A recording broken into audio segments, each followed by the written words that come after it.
The Middle East war has reached a dangerous stage, and Iran has warned that it could be worse.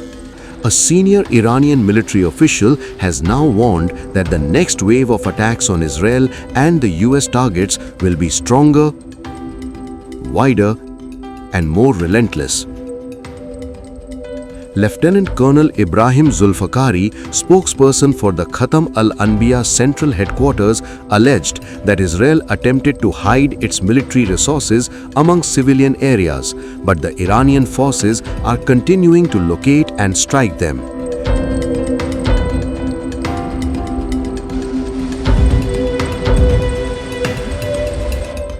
The Iranian military official said, and I quote, "The cowardly military forces and facilities of the Zionist regime have hidden in civilian and public layers, but the detection and striking of the aggressors will continue, and in the coming days, the trend of attacks will become more intense and widespread." Zolfaghari claimed that the Iranian air defenses on Thursday intercepted and destroyed several advanced enemy aircraft over several regions of the country. However, no proof has been cited. The Iranian military official claimed that one F-35 fighter jet and a total of 4 advanced reconnaissance combat drones, Hermes 900 and MQ-9, in the skies over the western, southwestern and southern regions of our country were shot down. The US has denied any loss of the fighter aircraft. Israeli airstrikes pounded the capitals of Iran and Lebanon on Friday. The US is said to have struck an Iranian drone carrier at sea in its unrelenting campaign against the Islamic Republic's fleet of warships. Iran launched new retaliatory attacks in the Middle East at the end of a full week of bombardment. The Admiral knows we have clear objectives with maximum authorities on the battlefield. The dumb, politically correct wars of the past were the opposite of what we're doing here. They had vague objectives with restrictive, minimalist rules of engagement. No more. Our authorities, his authorities, CENTCOM's authorities through the President and myself are maxed out. Our capabilities are overwhelming and gathering still, as are those of our Israeli partners. Our munitions are full up, and our will is ironclad, which means our timeline is ours and ours alone to control. As long as it takes to ensure the United States of America achieves these objectives, and as we flow more forces, and as we flow more capabilities, and as our munitions, as we're flying over the top, have even more devastating effects, we set the tempo, we set the timeline, led by the commander on the ground. Ballistic missile attacks have decreased by 90% since day one. Drone attacks have decreased by 83% since day one. Having said this, we remain vigilant. Our strikes against the Iranian Navy have intensified. You may have heard the President say just a little while ago that we have sunk or destroyed 24 ships. That was true at the moment. We're now up over 30 ships.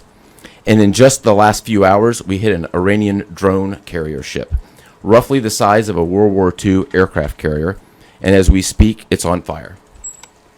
The President gave us another task: to raise or level Iran's ballistic missile industrial base. So we're not just hitting what they have, we're destroying their ability to rebuild.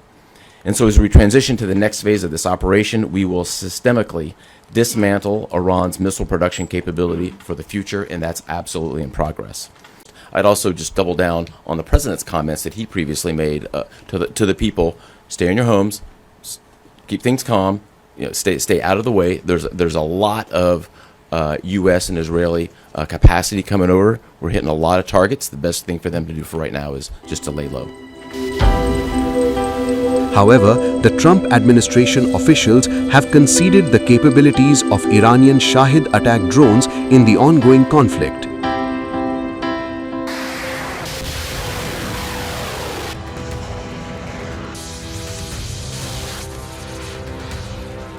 A chilling warning from Washington.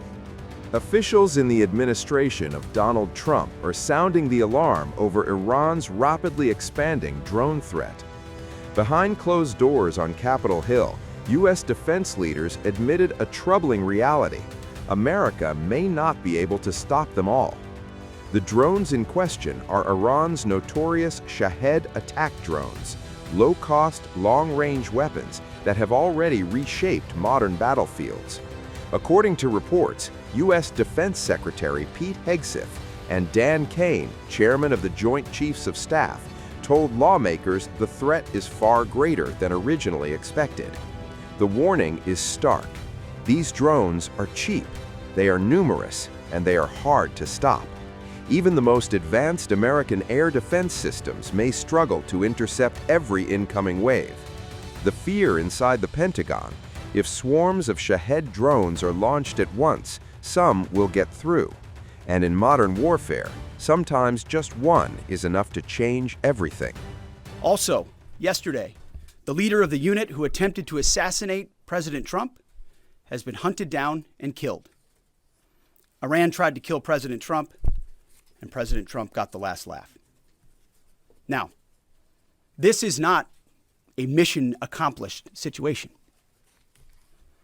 This is simply a reality check. The combination of U.S. and Israeli intelligence and combat power will control Iran, and will control it soon. Sure, Iran will still be able to shoot some missiles, and still be able to launch one-way attack drones at civilian targets, and their proxies will attempt to attack our embassies, bases, and soft targets. They are terrorists, after all, and they need to target civilians because they can't fight toe-to-toe. But we will find them, and we will kill them. This is what the fake news misses.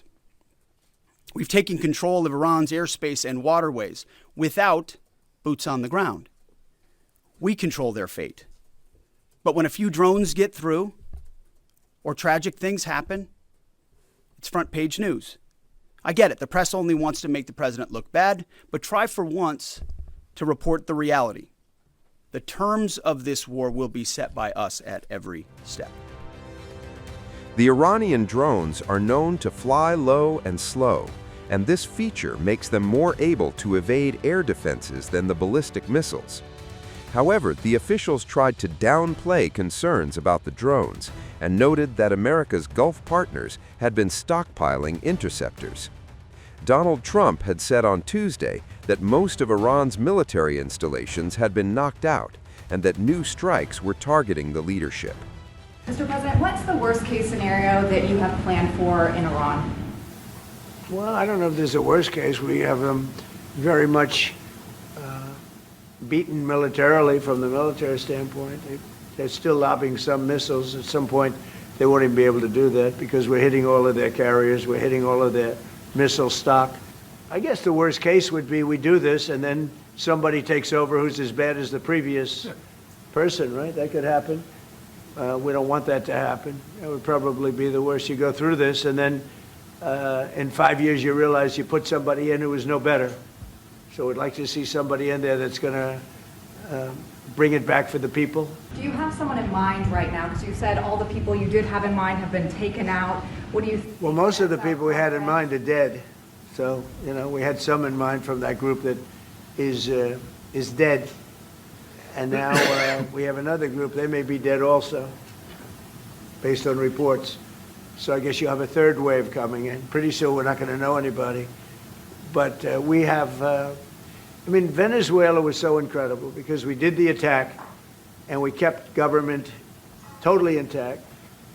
And we have Delcy, who's been very good. We have the whole chain of command, and they've been, you know, look, the relationship's been great. We've taken out 100 million barrels of oil already, and a big part of that goes to them, and a big part goes to us. And it's been great. We paid for the war many times over, and we're going to be running the oil. And Venezuela is going to make more money than they ever made, and that's great for the people. The relationship has been great. It's been seamless.